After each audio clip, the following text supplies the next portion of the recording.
मेरे प्यारे स्टूडेंट, कैसे हैं आप लोग? उम्मीद है कि खैर आफियत से होंगे, अच्छे होंगे और अपने तैयारी में बहुत जो है ना एकदम अब लग चुके होंगे सीरियस होकर, क्योंकि अब बहुत कम महीना बचा हुआ है। और ऐसे में आपको अगर तैयारी नहीं करेंगे तो फिर जो है कि आप अच्छा मार्क्स नहीं ला पाएंगे। तो इसलिए आप सबसे गुजारिश है कि आप लोग जो है तैयारी को एकदम ज़ोरों शोर कर दीजिए और अपने अपने घंटों और मिनटों और सेकंडों को तब्दील करके बल्कि रातों रात और दिनों दिन कर दीजिए, क्योंकि आपको जो है एक इतिहास रचना है और इतिहास रचने के लिए आपको मेहनत जो है कंटिन्यू करना ही होगा। तो चलिए, हमारे साथ सभी बच्चे जुड़ गए हैं और जो लोग बाबू सलाम कर रहे हैं उन लोगों को वालेकुम अस्सलाम व रहमतुल्लाहि व बरकातहू। आज बाबू हम लोग पढ़ने वाले हैं एक ऐसी चैप्टर, एक ऐसी कहानी, वाकई जो हमारे समाज में अफसाना जो वातुर के किनारे है, आप देख रहे हैं। असल में इस अफसाने से सीखिएगा कि बड़े लोग जो होते हैं वो किस तरह से छोटे लोगों को इज्जतों के साथ खिलवाड़ करते हैं और उनको नहीं पता है कि कभी कभी इज्जतों से खिलवाड़ करना छोटों लोगों को है ना भारी पड़ जाता है। तो ये चीज़ें आप लोग आज की अफसाना, आज की कहानी में ज़रूर सुनेंगे और ये जो अफसाना है आपको बहुत ही कुछ सिखाएगी। हालांकि ये एक ऐसी अफसाना है जो कि हमारे समाज में ये चीज़ें को सिखाती है कि बड़े लोगों जो होते हैं वो किस तरह से छोटे और गरीब के इज्जतों के साथ खिलवाड़ करते हैं और उनको ये नहीं पता होता है कि इसका जो नतीजा है वो बहुत बुरा भी हो सकता है ना। तो आज जो बाबू है उसी के बारे में हम लोग बात करेंगे और बहुत ही बेहतरीन अंदाज में, वन शॉट में, कम समय में ये अफसाना आपको वातुर के किनारे। वातुर के माने होता है, क्या होता है, जल्दी सभी लोग कमेंट करेंगे। वातुर के माने हम आपको क्या बताए थे तो कहिएगा सर, आप संकेत बनाएंगे तो हम लोग समझ जाएंगे सर ये संकेत है नदी का। और वातुर के माने क्या होता है बाबू? तो वातुर के माने होता है नदी, ठीक है। वातुर के किनारे यानी नदी के किनारे, जिसके लिखने वाले हैं पन्ना लाल पटेल। तो ये तो समझ में आ गया आप लोगों को, यस सर, ट्रिक याद हो गया। वातुर के किनारे यानी नदी के किनारे तो पन्ना लाल पटेल, यानी पान के दुकान है नदी के सामने और इसीलिए पन्ना और लाल पान होता है तो पटेल, तो पन्ना लाल पटेल हो जाएंगे। क्लियर है? क्लियर है?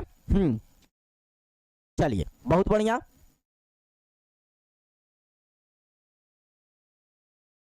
हाँ, इस चैप्टर को जो हम लोग पढ़ेंगे एक कहानी के वे में बहुत अच्छा लगेगा। ये कहानी जो है असल में आपको सुनने के बाद हमारे माशरे में किस तरह से लोग रहते हैं वो चीज़ें को आप समझ जाइएगा।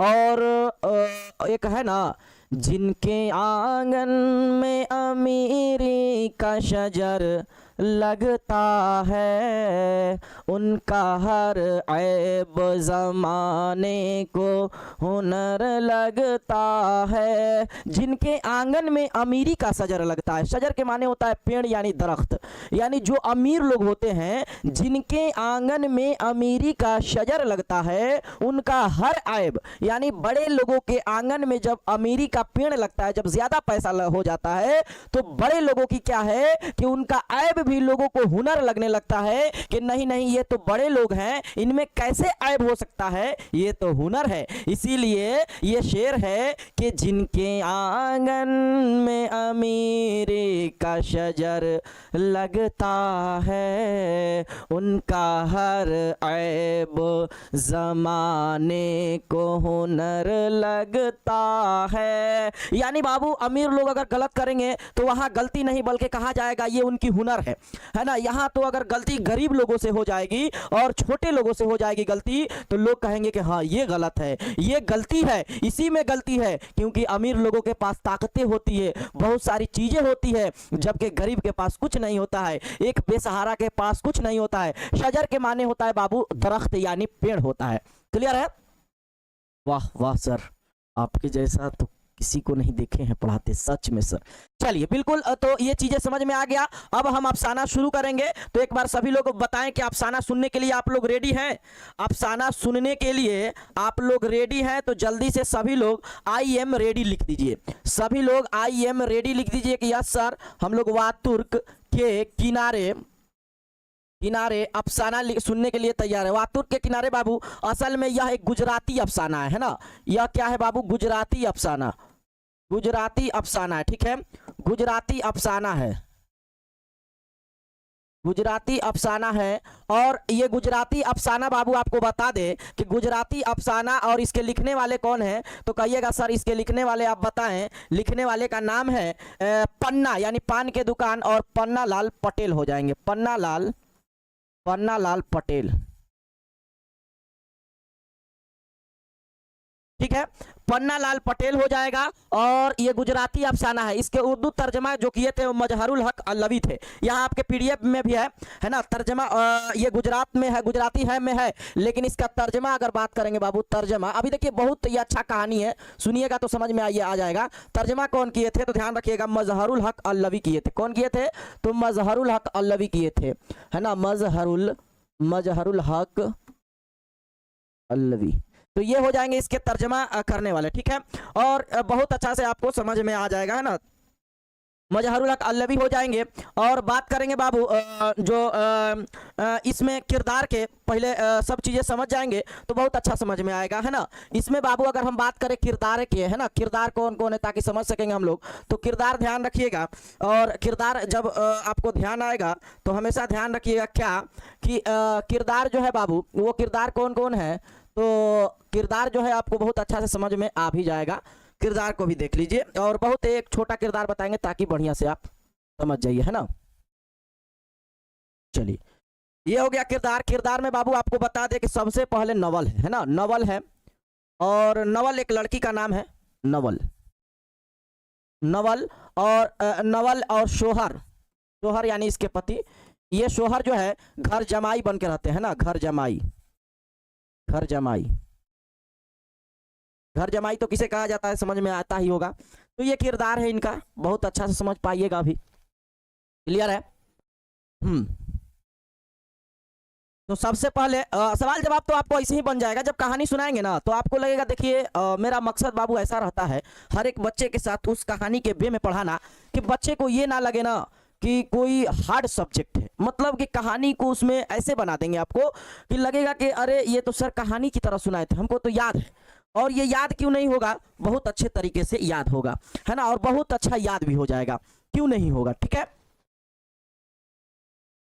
किरदार नवल, और सोहर नहीं शोहर, शोहर बड़ी शीन से होगा, ठीक ना। हाँ, मजहरुल हक अल्लवी। तो चलिए अब बताइए आप लोगों को कहानी शुरू किया जाए। इस कहानी को जब शुरू करेंगे तो हमें उम्मीद है कि आप लोग इससे कुछ सीखेंगे, है ना। जो सवाल तो समझ में आएगा वो तो आ ही जाएगा, कोई टेंशन नहीं है, किताब है नहीं है कोई बात नहीं, जब किताब सामने रखिएगा तो समझ में आ जाएगा पूरा का पूरा सवाल जवाब, सिर्फ आपको कहानी पे फोकस करना है, ठीक है।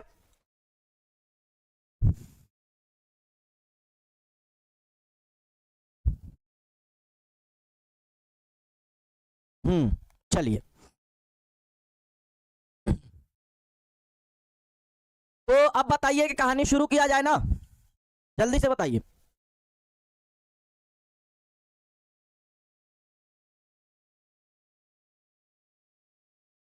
शुरू करें सर, शुरू करें, चलिए बहुत बढ़िया।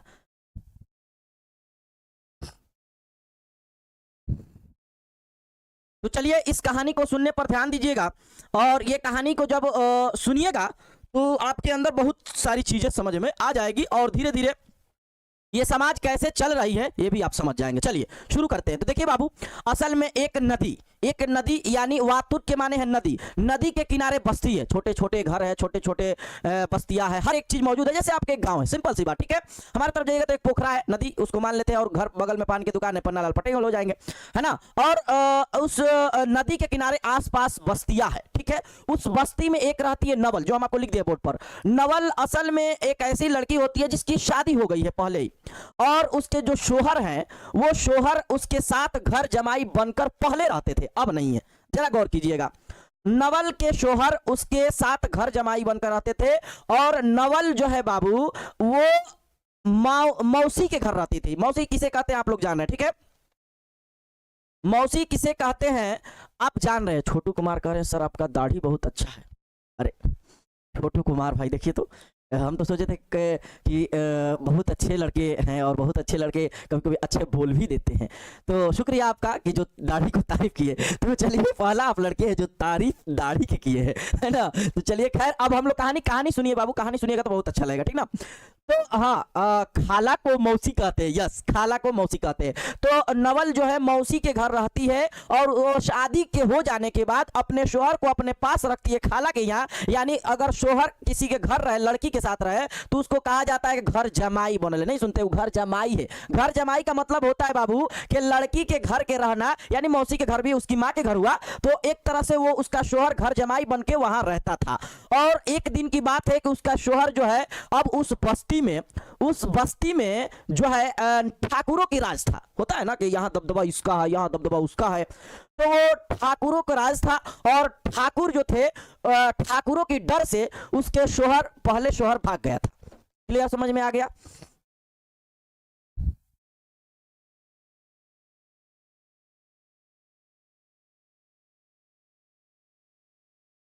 समझ में बढ़िया से आ गया आप लोगों को, क्लियर, किसी तरह कोई दिक्कत नहीं है। तो वो पहले डर से भाग गया था पहला शोहर, तो अब बेचारी नवल अकेली रहती थी। फिर कुछ दिन के बाद नवल की शादी होती है, दूसरी शादी, और वो भी शोहर जो है घर जमाई बन के रहने लगता है। यहाँ तक तो कहानी क्लियर है कि यस सर, कहानी हम समझ में आया कि यहाँ एक नवल है, नवल अपनी मौसी के घर रहती है, नवल किरदार है, नवल के साथ उसके शोहर रहते हैं घर जमाई बन के। लेकिन शोहर जो है वो क्या होते हैं, भाग जाते हैं। किसके डर से? तो ठाकुरों के डर से, है ना। ठाकुरों के डर से नवल जो है ना ये शोहर भाग जाते हैं और दूसरी शादी फिर होती है, फिर शोहर आ जाते हैं। अब समझिए इस कहानी को बढ़िया से। अब जब दूसरी शादी होती है तो दूसरे शोहर थोड़ा बहुत अच्छे थे और वो अपने बीवी से बहुत प्यार करने लगे और उसके साथ रहने लगे, ठीक है। अब देखिए, हाँ, अब बाबू नवल जो है शोहर के साथ रहती है, नवल बाजार भी आती जाती रहती है। इससे पहले भी कई बार ऐसा मसला आ चुका था कि नवल जो है बाजार जब जाया करती थी तो ठाकुर जो लोग, ठाकुर के आदमी होते हैं या ठाकुर जो लोग होते हैं बड़े बड़े, उसको छेड़ा करते थे। तो एक बार की बात है कि नवल बाजार जा रही थी। नवल बाजार से वापस लौटते समय उसको कोई ठाकुर उसकी इज्जत के साथ खिलवाड़ किए, यानी छेड़खानी किए।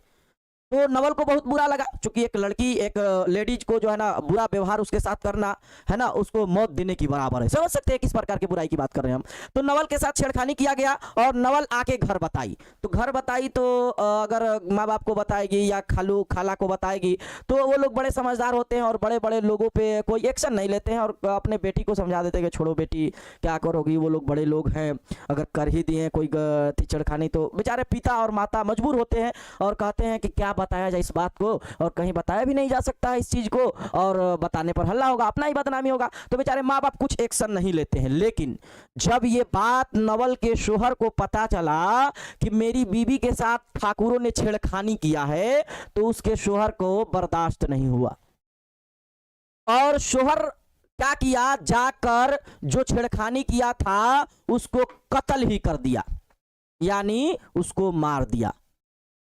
अब सोचिए कि एक गरीब घर, गरीब परिवार के कोई आदमी अगर बड़े लोगों को इतना बड़ा एक्शन हो जाए, इतना बड़ा जो है कत्ल हो जाए, तो सोचिए कि उस गरीब की हालत क्या होगी।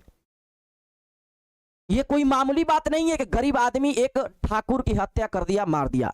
अब इस चीज को समझिएगा, बर्दाश्त नहीं हुआ उससे, क्योंकि कोई बीबी बच्ची और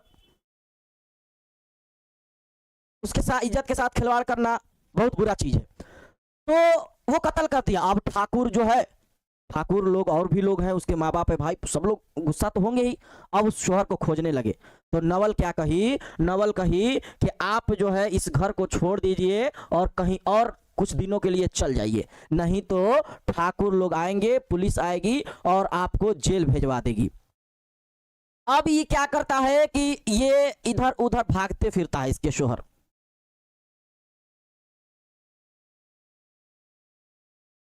कभी जंगल जाता, कभी इधर जाता, कभी उधर जाता, भागते रहता था। तो वो जब कोई आता तो नवल देखती, पुलिस आता, छानबीन करता तो नहीं मिलता, क्योंकि नहीं था घर पे।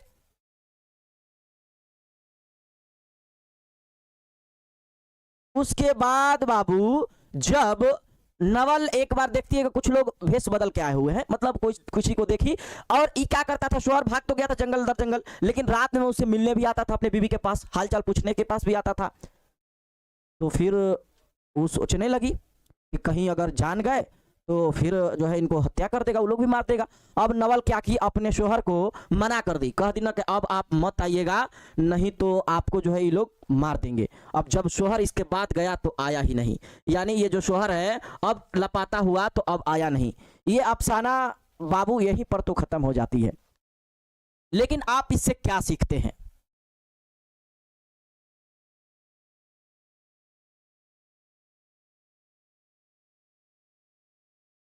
आप इससे सीखते क्या है? तो सीखते ये है बाबू कि जब बड़े लोगों के पास सब कुछ होती है तो वो लोग अपने मुताबिक चलते हैं, इसीलिए। और जब गरीब आदमी अपने आप पे आ जाता है तो कोई भी चीज फैसला ले लेता है, गुस्से में हर एक चीज करने को तैयार हो जाता है।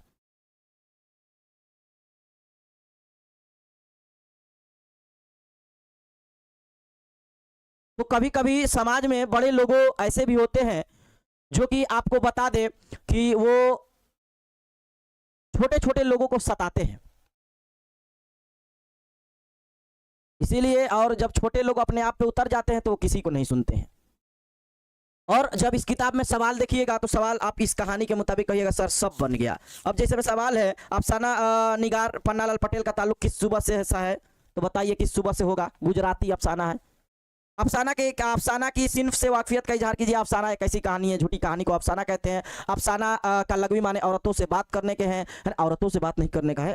गजल के लगवी माने औरतों से बात करने। अफसाना में एक माहौल किरदार होता है, दिगर पेश इधर उधर घूमते रहता है, उसी किरदार के जरिए एक अफसाना को बताया जाता है। उसमें कई उतार चढ़ाव भी होते हैं, और अफसाना में वहदत तासुर यानी उतार चढ़ाव, एक तरह से कहा जाए कि अफसाना एक ऐसी सिन्फ है, एक ऐसी हिस्सा नसर की सिन्फ है जिसमें किसी भी समाज के एक छोटा सा मुख्तसर कहानी को उसको इस वे में लिखना कि उसको एक ही निश्चित में पढ़ ली जाए, यानी आधे घंटे से कम या आधे घंटे में पढ़ ली जाए, उसे अफसाना कहते हैं। ठीक है। ज़िया निसा में अफसाना मौजुआती एतबार से किस नोयत का अफसाना है? तो मौजुआती एतबार से नोयत यानी किस किस्म का अफसाना है, मतलब कि आपको बता दें कि यह इस किस्म के अफसाना है जो हमारे समाज में, समाज को उर्दू में माशरा कहते हैं, हमारे माशरे में यह एक ऐसी अफसाना है जिससे हमको ये पता चलता है कि जब बड़े लोग होते हैं तो बड़े लोगों की इस हद तक कुछ चीज़ें बढ़ जाती है जो नाकाबिले बर्दाश्त होती है, और वो हद पार हो जाती है तो वो क्या होता है, वो फिर भयानक का रूप ले लेता है। और इस कहानी में यही हुआ कि जो नवल है, नवल के शोहर को बर्दाश्त नहीं हुआ, और वो जालिम लोग जो थे ठाकुर, अपने अमीरी की वजह से लोगों को छेड़खानी करते थे, अब वो बंद कर देंगे, क्योंकि गरीब का जब गुस्सा आता है तो बड़े बड़े लोग भी जो है ना नीचे पड़ जाते हैं। तो ये चीजें आप लोग समझ गए, क्लियर है?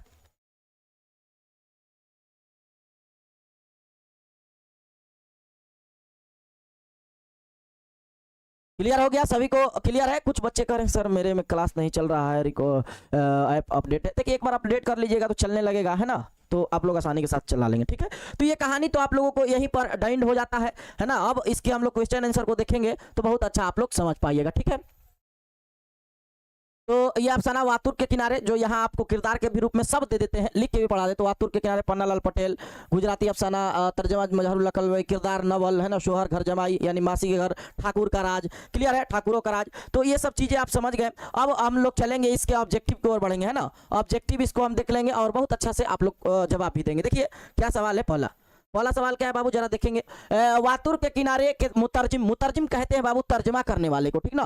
हम बेसिक से इसलिए पढ़ाते हैं, बच्चा को यही तो चीज़ पसंद है सर, एक एक चीज़ बताइए। हम इसीलिए कहते हैं कि बिहार में जो अपना बच्चे हैं ना, बिहार में जो बच्चे हैं वो सीधे 10th पे आके होशियार बनते हैं, मतलब कि वो 10th में आके उनको समझ में आता है बिहार के स्पेलिंग ऐसे होगा। तो हम तो चाहते हैं कि हम बताएं BIHAR से क्या होता है, बिहार होता है। तो इस वे में बच्चों को भी पढ़ाते हैं ताकि वो अच्छा से समझ जाए और क्लियर उसको हो जाए। इसीलिए मुतरजिम बाबू कहते हैं तर्जमा करने वाले को। तो तर्जमा करने वाले पूछ रहा है तो इसीलिए इसका आंसर क्या लगाएंगे, मजहरुल हक अल्लवी। और आप लोगों को पता है कि जिलानी बानो ये बाबू उनके तर्जमा करने वाले जो हम लोग सेकंड हैंड पढ़े थे। ठीक है, समझ में आ गया आप लोगों को? बढ़िया, किसी तरह कोई दिक्कत नहीं है? सही बोले सर, आप तो मेरे पसंदीदा टीचर हैं। ओहो, रहा नहीं जाता। चलो अगला सवाल देखते हैं। वातुर के किनारे मौजुआती एतबार से किस नोयत का अफसाना है, तारीखी, सियासी, समाजी या मजहबी? जल्दी बताइएगा। क्या होगा आंसर? जबकि हम लॉन्ग क्वेश्चन बताते बताते उस समय हम आपको आंसर भी बता दिए थे, ऐसा नहीं था कि नहीं बताए थे। जब लॉन्ग क्वेश्चन बताते हैं ना तो सारा आंसर आपको हम दिखाते हैं, इसका ये आंसर होगा, इसका ये आंसर होगा, ताकि आप लोगों को जो है ना दिक्कत ना हो। तो देखते हैं कितने लोग जो है ना इसको सही करते हैं और इसका आंसर देते हैं। मजहबी कहाँ से हो जाएगा? मजहबी तो पहले नहीं होगा, है ना। सियासी मतलब इससे कोई सियासी से ताल्लुक नहीं है, तारीख यानी हिस्ट्री तो है नहीं। राइट आंसर समाजी है ना, एक समाज का भावना पेश किया गया है इसमें, और समाज में आप देख रहे हैं कि कैसे कैसे लोगों को दबाया जाता है, छोटे लोगों को। तो ये कहानी आपको समझ में आ गया होगा। चलिए क्लियर, समझ में आ गया। नेक्स्ट क्वेश्चन को बढ़ते हैं बाबू। सवाल नंबर 3 को देखते हैं। क्या है? वातुर के किनारे किसकी तख्लीक है? वातुर के किनारे पन्नालाल पटेल, वेक्कम मोहम्मद बशीर, या इनमें से कोई नहीं। तो हम आपको बताएंगे जिलानी बानो, तो ये तर्जमा निगार है सेकंड हैंड का, तो तर्जमा नहीं तो होगा नहीं। सेकंड हैंड कहिएगा सर, बाजा बशीर साहब का, वेक्कम मोहम्मद बशीर, तो ये तो हो जाएगा उनका सेकंड हैंड का, तो ये तो नहीं होगा, इनमें से कोई नहीं होगा नहीं। इसीलिए इसका आंसर हो जाएगा बाबू पन्नालाल पटेल की, और राइट आंसर हो जाएगा। ठीक है सर, आपसे क्लास करने के बाद दिल बहुत खुश हो जाता है और ऐसा लगता है कि क्लास करते रहें और समझ के साथ साथ पढ़ा भी देते हैं, याद भी करवा देते हैं। अच्छा चलो भैया, बड़ी बढ़िया, शुक्रिया शुक्रिया आपका। आगे बढ़ते हैं बाबू। सवाल नंबर 4 क्या है? सूरज का घोड़ा कहाँ से आ गया? सूरज का घोड़ा, वातुर के किनारे में सूरज का घोड़ा हो सकता है 3 क्वेश्चन। सूरज का घोड़ा तो नहीं होना चाहिए, हो सकता है 3 ही क्वेश्चन हो। अनंत मूर्ति हो सकता है 3 क्वेश्चन हो इसमें, है ना। तो चलिए 3 क्वेश्चन था इसमें, हालांकि आप लोगों को समझ में आ भी गया होगा और आप लोग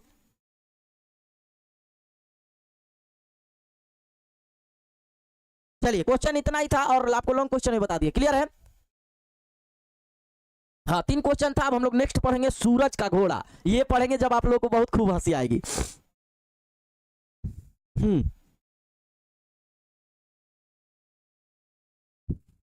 खूब हंसी आएगी आपको, खूब। तो चलिए अब हाँ, एक आप लोगों को जरूरी सूचना देना है। कल जो है, कल सुबह में 6 बजे, है ना, जो 12th वाले पे क्लास लगा है, सुबह 6 बजे जो क्लास लगा है अपना टारगेट बोर्ड पे, ध्यान रखिएगा, उसमें हम 60 के बाद से 12th वालों का क्वेश्चन कराएंगे, यानी 61 छोड़ के 65 से लेके, है ना, 100 तक, 65 से लेके 100 तक ये उर्दू ग्रामर है। यानी 35 क्वेश्चन के लिए आपको कल सुबह 6 बजे जुड़ना है। मत भूलिएगा कि इस क्लास में, तो आपको बता दे कि इस क्लास में जो यहाँ लगा है, सभी लोगों को पता भी है ना, सभी लोगों को पता भी है कि किस क्लास में जुड़ना है। बहुत अच्छी तरीके से आप लोग जान भी रहे हैं ना, बहुत अच्छी तरीके से आप लोग जान भी रहे हैं।